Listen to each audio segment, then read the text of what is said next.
Bad News Baseball. Looking for a baseball game that will challenge your skill and tickle your funny bone? You've finally found it.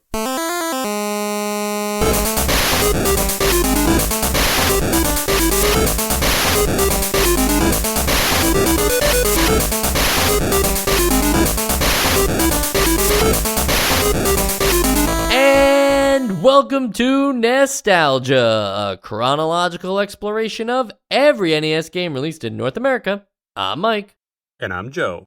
Still no Sean, still no sight of Sean, but we remain hopeful. Yeah, I'm talking to him. I'm convincing him. We'll get him back on board. We gotta adjust his contract. Yeah, or maybe Sam will come back to fill in for Sean. Anything's possible. We'll bring Sam back too. Yeah, maybe just a new person will join the show and just catch up, we'll just ask them for their Essential Games List vote on the past 300 games. Yeah. And if they do that, I've been saying I'm going to catch up on all the games I've missed for like 2 years now, and I still haven't done it, so they might replace me. And yet you chose to play Bad News Baseball this week to be on the show. I did, yeah. I can't be the only one who thought that this was going to be a game based on the 1976 baseball comedy Bad News Bears, right? The only reason I thought that was last week when you confused them, and then I was suddenly, it dawned on me, how did I not think of this before? Well, there are animals in this game, but there weren't animals in the movie, and the animals in this game aren't bears; they're rabbit umpires. But I think because there's animals in this and there weren't animals in the game, I think it's kind of like the whole Butterfree Venomoth thing, where I think the titles actually got swapped by accident. Like, this was actually originally supposed to be Bad News Bears, and Bad News Bears was supposed to be Bad News Baseball. Titles got swapped, and no one knew. Right. Okay. Yeah. Very good. And for those of you who don't know, the same thing is true about Venomoth and Butterfree. That they are part of different evolution lines, but they look exactly like they would evolve into one another. Moving back to video games that we talk about on this show, because this is not a Pokemon show, the back of the box said that it'll challenge your skill and tickle your funny bone. There are a category of silly baseball games like Backyard Baseball and MLB Slugfest. One is funny in the sense of it's a bunch of pro versions, but they're kids now and they're playing backyard baseball under those kinds of rules and silliness. And then the other one's this is really silly because you can just beat up the guy running from first to second instead of having to just tag him out. Now, I guess there's a rabbit as the ump, and there's some silly animations, but not very frequent. Yeah, is this game all that silly? No, I wouldn't think so. But maybe the bar hadn't been set for how much silliness saturation there needs to be in order to call your game silly. Because most games weren't trying to be silly. So maybe just having a few silly things in there, maybe they thought, oh, this game's so silly. Yeah, this game is whimsical, I guess is what I would say, right? There's some cosmetic things like the rabbit umpires, and there's some silly cutscenes if you hit a home run hard enough, it launches out of the atmosphere. That's cute, right? But there's nothing like playing baseball in space like there was in Chex Notes Baseball Simulator. So Baseball Simulator even got the memo of here's how you have fun with a baseball game. And yet this one is staying almost entirely true, with the exception of a few rule changes, to baseball and the simulation of baseball on the NES. And then just being but what if the umpires were rabbits? Really, why are the umpires rabbits, Joe? Yeah, I thought that this was some reference, or maybe there was a term that umps were called sometimes that was rabbit-like, but I have no idea. Yeah, and the only thing I can think of is that it must mean something to be humanized as a rabbit in Japan, the anthropomorphic rabbit thing, because that must mean something, because this game is based off of the Nippon Professional Baseball League, not MLB rules per se. And the only reason you can really know that is because the game will end in a tie after 12 innings, just like it does in the Japanese league. Oh, okay. That the only you said before some differences. Is that the only like rule difference to like the baseball I'd be familiar with? It's the only rule difference I caught. And to be honest, I mean, that would imply that it's a pretty faithful kind of game because there are other ones that just don't even go to extra innings, right? I couldn't think of that off the top of my head, but there are certain ones that are just like, if you don't do it in 9, it's over. Yeah. So at least they went to the 12. Yeah, that's good. But there was no 7th inning stretch. And for the silliest game on the NES or whatever they called it, I would think there would be some 7th inning stretch animation. Oh, well, that's a unique thing again because they don't have a 7th inning stretch over in Japan. It wouldn't get added, right? They didn't add anything. This game was made by Tecmo, who already gave us Tecmo Baseball. Literally the name of the developer and baseball all in one game. Why make another one and not just call it Tecmo Baseball 2? We get instead Bad News Baseball, where this game happens to look nothing like Tecmo Baseball. What's going on? This game looks like RBI Baseball, which was not made by Tecmo. Well, the what I was going to say, and I'm actually right now looking up Tecmo Baseball to remind myself what it looks like so I don't embarrass myself here. But what I'm gathering is that this is kind of geared more towards like your little brother, you know, just the art style, and it's in playing on like normal mode or whatever it is that's not all-star mode is pretty accessible. Maybe one of the more I'm not that like baseball games are not accessible, but like maybe one of the easier baseball games to play that we've had in a long time. So maybe it's all like that. The art style combined with that like difficulty makes it a little more geared towards a younger audience. You can see, though, too, yeah, the younger audience thing comes into play when you look at Tecmo Baseball now that you've been looking at references of it. Like, that is that is much more like, these are athletes, this is supposed to be a representation of the MLB, it's a more, like, detailed screen, whereas, I don't know, something about the fact that, I mean, and we liked RBI Baseball, too, but the fact that even the view of the zoomed-in bases and the dirt only, not connecting the entire diamond, the entire baseball diamond. It's like, it feels like somehow, because it's like, I don't know who made that officially, if it was Tenjin or Namco or whoever, but it's just weird that this game chose to mirror a completely different developer's style when they already had like something in the can, like they could have just went with Tecmo Baseball, but silly. And instead they were like, nah, let's just rip off a totally different game. Yeah, I mean, maybe they felt like they needed to differentiate them, like this game from Tecmo Baseball enough to justify it, like, why would I buy this other game if I already have this one that you made? I mean, I don't think consumers really thought so much about the developer back then, but maybe they did. I don't know. But, so that's the only thing I can think of where they were like, trying to. How long ago was Tecmo Baseball? A while ago now. I can get you a date if you can talk for a second. Hello, everybody. Thank you. That was 1 second. And Tecmo Baseball was episode 158. So February 19th, 2021, or January 1st, 1989. Okay, so 1 year later, roughly, a little over a year later, in real time, that this came out, is a little weird. I mean, I guess it's not now because we get an MLB game every year, but then it does feel like they're kind of eating their own lunch, which doesn't have the same meaning as eating someone else's lunch because you're still eating your lunch. But you know what I mean? Like they're competing with themselves. Yeah, and not only are they competing with themselves, but because they didn't go all in on the like, this is kiddie, this is super easy, this is super silly. Like, they could have chose any of those paths. I'm not saying they had to do all three. But because they didn't choose that, and it winds up just playing just like baseball, it does kind of run into the issue of like, well, which one would I choose, right? Like, there's no reason to own both. You wouldn't buy Tecmo Baseball and Bad News Baseball, and you probably wouldn't buy Bad News Baseball because Tecmo Baseball is much more straightforward of a product, right? Like, Bad News Baseball implies that, to me, that there's something more going on here, right? Like, that's not an everyday name. It's not like Baseball 2K5, right? It's not the show. Like, something about Bad News Baseball makes me feel like there was going to be a story mode. Yeah, like story mode, or just like something that is, what's the bad news?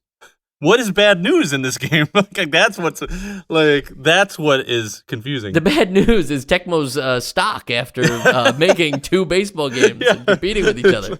Like, I hadn't thought about this title until you just mentioned it. But, like, yeah, it's called Bad News Baseball. But, like, maybe that's just a catchy title. But, yeah, I do now think of it. Like, yeah, I would think it's, I guess the silliness is what they're going for. But I don't know. Even with the silliness, I mean, my theory is that they were like, oh, here's a dozen silly animations. This is going to be great. A dozen? That's a lot of animations. And then not thinking about, like, playing, like, a season of this is, like, 170 hours. So you're spreading out those dozen silly animations. It, like, doesn't feel like they come up very often. Well, the good news is that there isn't really a season. This is a baseball game with a goal. And while that sounds interesting, again, the goal is not a story mode. It's not a character development mode. It's just you play as one team, and then your goal is to defeat every other team in the one-player mode. So you only have to beat every team once. And in fact, once you beat them within that mode, they are not selectable again. So it does make it easy to know, like, this is a clearly defined parameter of beat every team. So, that's kind of cool in one way, but then also not too different from a season when they could have made it something different. We have played other sports games on our Nostalgia Bites episodes, which were for Famicom exclusive games. We've played some of those sports games that have little, like, story beats or cutscenes in between, and it feels like that's what this game needed, is like you kind of have the generic team, and then you take on all these teams that have, like, oh, this one has really good pitchers, this one has really good batters, like, and you work around that stuff and try to make sure you defeat them all. Instead, this just winds up being like you're just playing a really shortened season where you play everybody once. Yeah, I mean, I guess that also, again, it's little brother mode, It's like maybe the little kid doesn't care enough to, like, figure out the nuances of an actual season of baseball. And I mean, there are stats and stuff in this too, so maybe that kind of hurts that theory. But yeah, it's like a season, beat everybody else. You're done.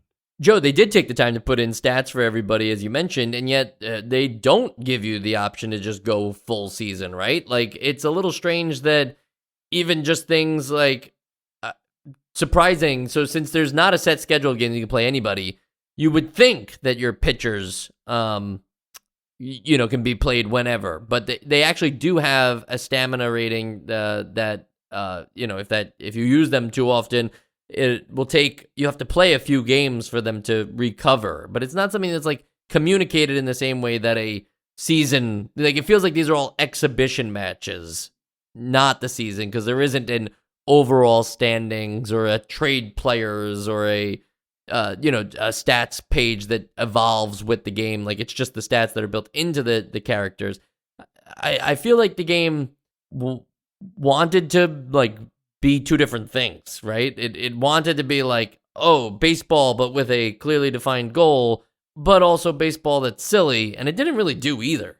Yeah, I mean, it's hard for me to really say, because whenever I play a baseball game or really any sports game, like, I play 2 games, and then I'm like, okay, I get it. Like, I'm not a good judge of, like, the season mode or the whatever, the goal mode, because it just doesn't stick with me. Like, I don't, the desire to keep playing doesn't stick with me enough. There is an all-star mode in this game, which I guess if you really dig into this game, if this was your only copy of a baseball game, and you really spend a lot of time with it and learn about the best players, this mode could be worthwhile, but it's kind of silly when they're all just made-up characters to be like, I'm going to build a team of just the best ones and pit them against another team. It feels like, I don't know, it feels like maybe if you could have built the characters and stats from the ground up like we saw in other baseball games, that would have been something cool. But just to have, like, here's Joe, and it's just Joe, right? It's not like you're not playing as any specific Joe. It's just the Joe that was introduced in this game that you've never grown up adoring. It's not the Joe from Nostalgia. Yeah. Joe Jackson. The game also features the ability to play as female characters, female baseball players. Did you know this? I didn't know this. How do you... They don't want you to know this, but it's weird that it's all in there, okay? So in girls mode, as they call it, the teams remain the same, but the rosters are completely different, including stats and stuff. So it's not like they just change, they're changing sprites, they're changing names. It's basically 12 new teams if you can get past the fact that the uniforms remain the same. And the only way to do this is by holding down and left on controller 1 and holding up on controller 2. Now keep in mind, you have to also still be holding down and left on controller 1 at the same time. Provided you're doing that, you hit the reset button on your NES, and then it boots up with the girls. So you need to introduce like a toe into the equation to be holding both of those and hit the reset? You can't play it unless you have a friend. Yeah. Well, so that's just mind-blowing to me because first of all, they're like you said, it's not just like a sprite swap, but actual stat swaps. And then they put all this work into making, I'm assuming, newly balanced teams. And like, first of all, I don't think anyone, if you're not trading or doing anything with those sets, and this game is kind of seems to be geared toward a younger audience, I don't know how many people are really like doing the math on which team is better based on those stats. So already, but then you're taking this additional double work that you've done and hiding it behind 2 controllers and a button on the NES.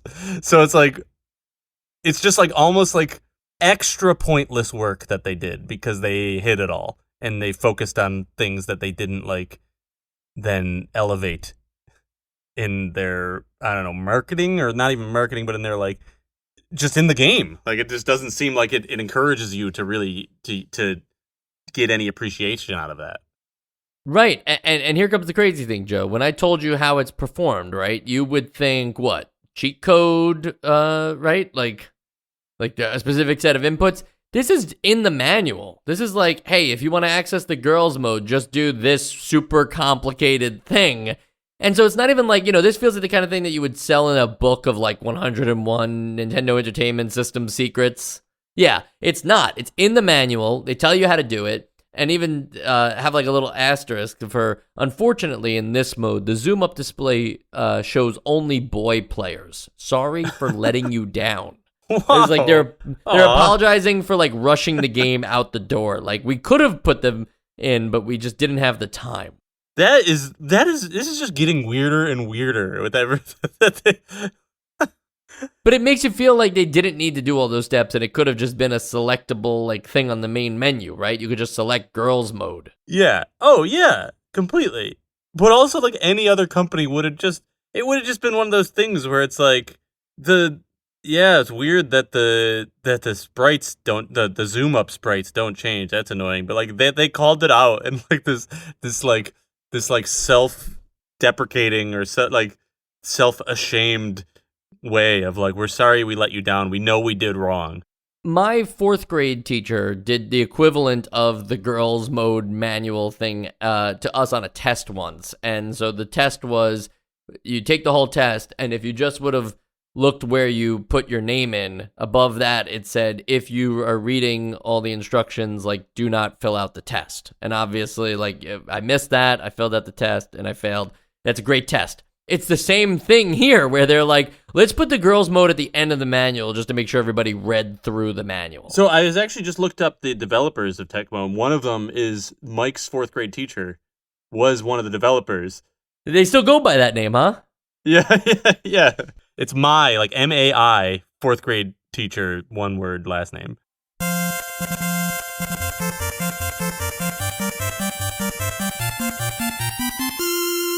There was one significant improvement, though, in the simulation of baseball in this game. And Joe, let me know if you agree. I have an explanation for why I think it's better, too. But really, the fielding is significantly improved from past NES games for Bad News Baseball. I really felt like I knew who I was going to be on the screen when the ball got hit. and I did feel like I was able to field almost all kinds of hits, whether they were high pop-ups or line drives. What do you think? I mostly agree. I'm curious what your reasoning is, because I didn't really think about it until now. But yeah, like I did not have those same frustrations, and I don't really know why. But I will say that my agreement is limited to the infield, because in the outfield, I don't remember if other baseball games were this frustrating to me, but I think that something needs to change in video game baseball when it comes to the outfield. The outfield is the issue, though, specifically in this version and in many other versions. For you, I imagine, because you can't see them until a limited amount of time. I have no idea where they are until it's actually too late to even know. Like even once I can see my outfielder and see where they are and like orient myself, I actually don't have enough time to get to the ball, where I would have if I knew where my fielder was. And 3D baseball games solve this by saying, like, well, when the ball's hit and you're playing defense, we will cut to the fielder of choice that you'll be controlling and see it kind of from like over the shoulder, not really over the shoulder, from behind the full body. The 2D games never really did that, though, right? They don't like a great baseball game on the NES might just like zoom in on the shortstop, right, and make the whole field bigger, and like, okay, I have to get the ball, like I'm this character and only this character. Yeah, I mean, and I like that. I don't think that that's a perfect solution, because it does feel like it's almost playing a little bit for you by like, I mean, it's hard to say, because like in a baseball video game, I am like, yeah, I need to figure out where this ball's going and whose ball it is. But like if you're playing baseball and you're the shortstop, yeah, that's all you know you're the shortstop, and you know that like you need to get the ball, like, and it's the same thing with like the fielders. Like I would like something that would simulate me knowing where I am as the right fielder, like even if it's just an arrow pointing off screen to like roughly where my right fielder is or whatever. Like it feels unrealistically unfair to just be blind until your outfielder comes into view. And the reason why I think the fielding is better here is because there are rules that feel obvious about who you'll control. And this could be a chicken or the egg kind of problem where like I read these rules on Game FAQ's like strategy guide thing before playing the game, and so I was aware of them. But I don't recall in other games it being this intuitive about like, well, depending on where the ball is heading, here's who you will be controlling. And so there are kind of rules about like, it defaults to the pitcher, but if the ball's hit foul but not bunted, you'll be the catcher. If the ball is hit somewhere on the right field line, you become the first baseman, while the second baseman will automatically cover first. Like, there's all these different rules, and I can't, it's a long thing to describe. I'm not going to get into it now. But once you know kind of, oh, well, it is based on where the ball is hit, you can get your brain kind of in tune with that. And maybe it's because I know the rules of baseball pretty well. You can get your brain in tune with that and be able to make less of the mistakes that real baseball players wouldn't make, which is what you're always you're trying to have like a real game of baseball here. You don't want the novice level, like, the ground ball got through the legs, right? It's like, no, because it doesn't get through the legs when you miss it in these games. You'll catch anything you scoop up. It's that the ground ball got past you because you were running in the wrong direction. Tell me when that's ever happened in a game of Major League Baseball, right? Nobody runs like, the ball was hit towards second and he went right, Like, yeah, it's like, so get did out like of here. 3 other players on the field, like at the exact same time. Yes, exactly. So I think having these defined rules, which I'm sure every baseball game actually has, but for them to be clear enough to be just a paragraph in a Game FAQ's strategy guide, I think says a lot about the thought that went into what is usually a problem in these NES baseball games.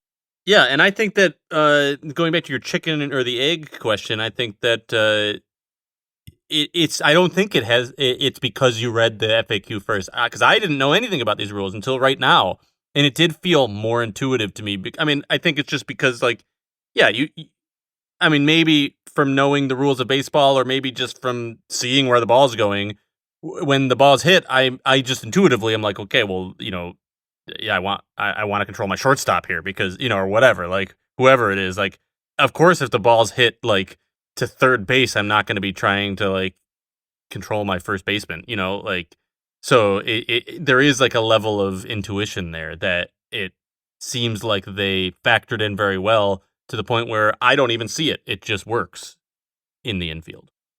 Yeah, that's well said. And while we were talking about the silliness of the cutscenes, I do think that another thing that enhances the gameplay are the cutscenes of when you have a close play at the bases, and it goes to a like a cinematic style out versus safe, where you see the player slide into the bag and see the umpire make the decision. That is exciting because they cut away before it is obvious what the result is on camera. So you really don't know going into the cutscene if you're safe or out. Yeah, yeah. Granted, I was also pleased because there were some times where, like, beforehand I was like, I'm clearly about to be safe. Then it goes to the cutscene, and I was always worried that it's just like the cutscene is like randomly rolling whether I'm safe or out or something. But it always felt fair. that actually is true, and I think that the reason I had the same thought is because there was one where I was obviously safe, and I was ruled safe. But there's that moment when you see the cutscene where you're like, "Is this up to chance?" Yeah. Yeah. I agree with you. And then, so what do you think of? Should they have done more of that, or does that like slow down the game too much? Should they have made it where, like, if you're obviously hovering over a pop-up, that it should switch to a cutscene showing you like catching that ball in a more awesome way? Or is that like, no, that breaks up the action too much? I'd say it happens enough to make those moments feel like elevated, exciting moments, but not so much that I get sick of it and I'm like, okay, like, I don't want to see cutscene after cutscene.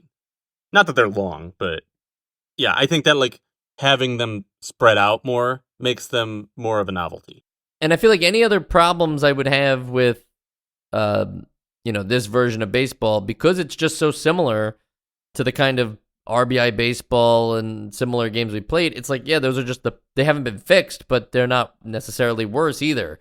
So I don't know like where this ranks in the baseball games that we played. We'll get into that in a minute, but overall, it's kind of just another another entry here. It didn't twist baseball enough. I think the back of the box sold me on silly baseball game, and it didn't deliver on that front.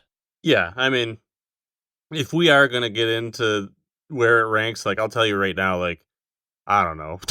Like, all these baseball, they're all baseball. Like, there are some that are different, but like they are starting to blur together to me. Where I'm like, I thought this one was fun. I think I thought a bunch of other ones are fun too. So like, that's a tough one. Well, I have good news about bad news baseball, and that is that it's time for its judgment on the essential games list. Should have said it was up to bat. Whatever. Maybe next week in whatever baseball game we're playing next week. Yeah. Well, you know what? There's 3 strikes and you're out, right? But really, it just takes 1 strike for a baseball game to get off the essential games list. And I'm not saying that this is a better or worse game than what we've got. It's just clearly more of the same. So, like we were just getting at a moment before, until a baseball game does something that like radically changes what a baseball game is like on the NES, these are going to continue to remain off. So for me, it's a no. Joe? Yeah, I mean, almost exactly the same sentiment. I think this is fine. This is just as fine as a bunch of other baseball games we've played. We mentioned some things it's done better with like the fielding and stuff, but not. It still just feels like most of those other games. So, yeah, it's fine, but it's not essential.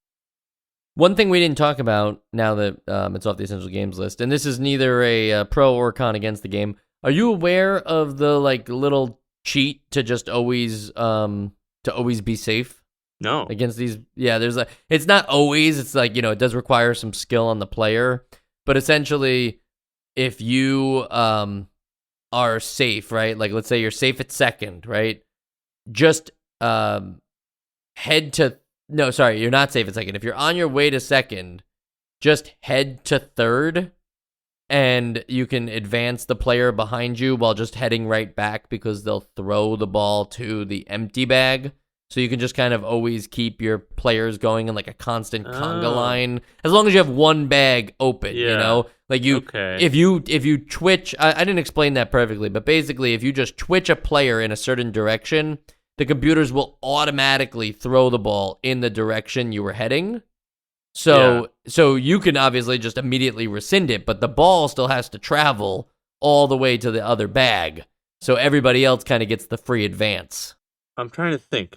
So that would be like, all right, like you got a player on third, and you go as if you're going to steal home, but then you go back, and then while they're throwing home, you're stealing second? Yep, you basically you do both simultaneously. If you have first and third, it would work exactly like that. The guy on first can freely go to second if you just hit both heading at the same time.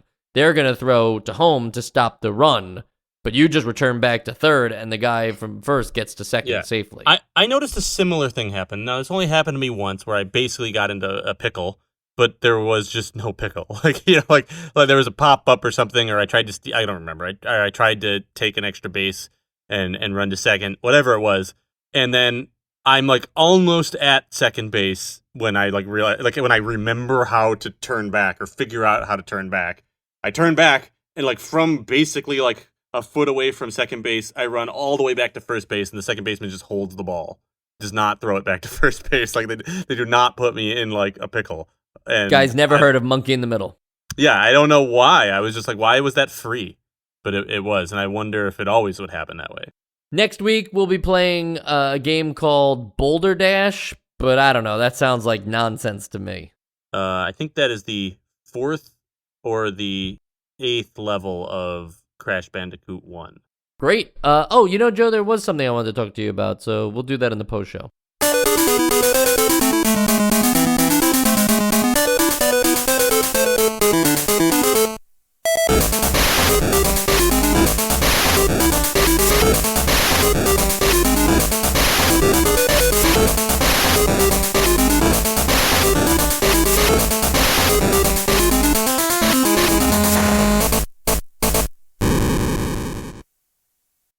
Crash Bandicoot, since you mentioned it, I found out, because you also play those Uncharted games, right? Mm-hmm. So in Uncharted 4, there was a Crash Bandicoot, you play the exact level? How did it work? You play... I don't know why I'm bringing this up on the show. This has nothing to do with anything. It's funny because Boulder Dash, which is, I just looked it up, it's the 15th level, I was way off, but Boulder Dash is the sequel level to an earlier level, which is level 4, which is called Boulders. Boulders is the level you play in Uncharted 4, where you sit down on the couch as Nathan Drake and put on your PlayStation 1 and you play through that level of Crash Bandicoot. Okay, now hold on. A couple questions. So Uncharted 4 is a prequel. No. Okay, so all the other games take place in the past? Why does he have a PS1? Oh, I don't know. She just has a PS1. His wife just has a PS1. I don't know. I've got it. Oh yeah, they just leave all their PlayStation consoles retro connected. Gamers. He's been out climbing mountains and jumping off of architecture. Yeah, and now he's playing every PlayStation 1 game in chronological order. No, he's catching. Yeah, exactly. He's got a podcast. Yeah. But one thing that's cool. Did you play Uncharted 4? I haven't played any Uncharted. That's what I'm trying to figure out what's going on here. Great games. But I don't know if you will permit me a minor non-story related gameplay spoiler for. I'll allow it, Uncharted but 4. I'm glad you said it for the listeners at home. Yes, if you don't want this minor spoiler, finish the episode. But at the very end of Uncharted 4, I never see anyone talking about this, but I'm pretty sure this was intentional. It's not like the very, very end, but it's close to before the final boss. There is a run and gun kind of section that they've done before, but you're running from a giant truck. The camera is in front of you, and you're running away from it, and you're shooting back at it. You gotta run, and that is this level of Crash Bandicoot. You're running from a boulder, and I think that was thematically meant to be a nod, and which is also really cool. Isn't that just a thematic nod to Indiana Jones, which is what Uncharted is? Yeah, that's a good point too. But it's not. The thing is, I would think it'd be more a thematic nod to Indiana Jones if Nathan Drake was running from a round boulder. But I guess you're right. I mean, the level in Crash Bandicoot is a nod to Indiana Jones. So, wow, there's a lot of connections here. Also, just have to unpack this. You saying Uncharted 4, the end, and right before the final boss. The statement final boss sounds crazy to me. And I don't play these games, but that's like hearing like, oh, you know the final boss of Grand Theft Auto 5? Yeah. It's like we just don't call them that kind of thing. But anymore. It is. And the thing is that there's been what I think Uncharted 3 didn't really have like a boss in the same way that the other ones did, but they've tried to make the Uncharted formula work with a boss in each of their games, and it's always been really weird, and it still is weird in Uncharted 4, but I think that they perfected it in Uncharted 4. It's not a difficult thing. It's very cinematic, but like it feels like a very good culmination of like the gameplay out. It's like it feels like, oh yeah, this is how you do a boss in an Uncharted game. And so I guess I'm just gonna have to start playing these Uncharted games, but true or false, Uncharted 1 didn't age well. Yeah, true. I mean, I still enjoy it. The aiming is really weird. I think that's probably like the biggest thing. Like, isn't there like a big thing plot wise though that's also like didn't age well? I don't. I'd have to watch a recap of the plot because it's been a long time. But I don't remember anything that was like. I don't remember anything that was like cancelable. Okay, no, not cancelable. Spoilers, I guess, for Uncharted 1, or maybe this is Uncharted 2. I'm pretty sure it's 1 though, because 2 is beloved. Don't like zombies show up at a point? Oh, I wish you didn't know that, but yes. But I think that's not it aging poorly. When I first played that, I was like, what the hell? This is such a realistic game, and now they're just throwing zombies like to do whatever. But now I look back on it, it was an awesome twist. You had no idea it was coming, and the whole game changes. It becomes not like a cover shooter. Suddenly, it is like a run and gun, like run for your life, like because you don't expect there to be zombies. You don't expect it to be scary or to be like. And all of a sudden, that's what it is. And a lot of the Uncharted games have supernatural elements. It's like Indiana Jones, you know? There's like, it's like almost like when I think back, like, why didn't I expect there to be some supernatural thing? That's what it's based on Indiana Jones that always has some supernatural thing. Your reaction, I wish you hadn't heard that. I can't think of too many other video games where I would have that kind of reaction. Like, I wish you didn't know that. Like, yeah, that it's funny. Spoiled. It doesn't happen that often anymore. Yeah. I get it with books and movies. I mean, you know, Harry Potter. There's still stuff that like it's impossible to not know, but I wish people didn't know before they read the books. You know, there was a moment in God of War 2018 that I'm not going to discuss here because I wish you hadn't heard it. But like that, there is a moment in God of War 2018 where it's like, it's cool if you don't know that's coming. So I'll leave it at that. Yeah.